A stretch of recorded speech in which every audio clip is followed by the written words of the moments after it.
I just found my new favorite way to enjoy aloo chaat.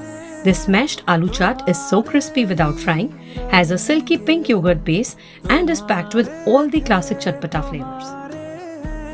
We will start by boiling our potatoes along with some ginger, garlic and green chilies to really help these flavors infuse. Once they are fork tender, we will take them out and let them air dry for 10-15 minutes.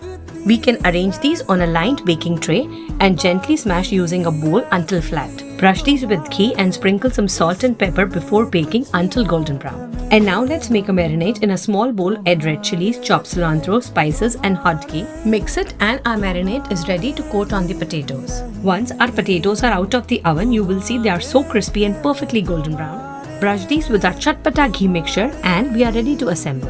For the yogurt, add some beetroot juice, honey and beat until smooth and silky. Spread the yogurt on our serving platter and add a few drops of beetroot juice and swirl with a toothpick for a cool effect. Look at that, it's so pretty. Arrange your smashed potatoes and we are ready to garnish. Top it off with our tamarind chutney, green chutney, onions, carrot, radishes, garlic chutney, spices and finish it off with some bhujia. And your smashed aloo chaat is ready to be served. This crispy, colorful smashed aloo chaat is perfect for entertaining and you all will definitely love it. Head over to my blog for more detailed recipe and enjoy.